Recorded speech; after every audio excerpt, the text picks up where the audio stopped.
BJP direction లో BRS పనిచేస్తుందని Congress MLA Anirudh Reddy మండిపడ్డారు. మోదీ ఈడీకి భయపడి కేంద్రం చెప్పినట్లు చేస్తున్నారని విమర్శించారు. కేసీఆర్ కుటుంబానికి చెందిన ఒకరు త్వరలో బీజేపీలోకి వెళ్లబోతున్నారని జోస్యం చెప్పారు.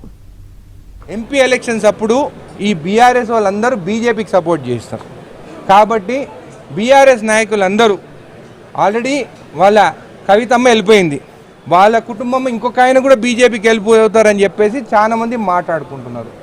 కాబట్టి ఇంక అందరు వెళ్ళిపోతే ఉండేది నువ్వు నేనే కదా అని కేటీఆర్ లక్ష్మాడికి చెప్పిండేమో, నువ్వు నేనే ఉంటాం ఇంకా మనం రిటైర్మెంట్ తీసుకుందామని చెప్పి మీటింగ్ పెట్టుకున్నారేమో. అందుకే లక్ష్మాడిని ఓదార్చనికే లక్ష్మాడికి ఇంటికే కదా వెళ్ళింది అని ఇంటికి వెళ్ళినారని చెప్పేసి అందరు ప్రజలు మాట్లాడుకుంటున్నారు.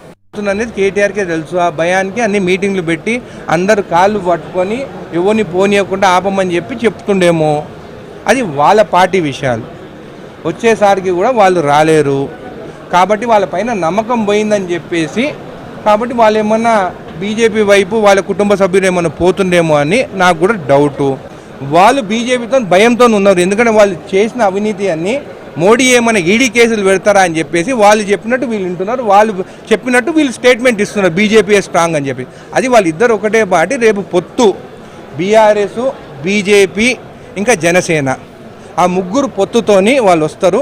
మాకు వాళ్ళకే పోటీ.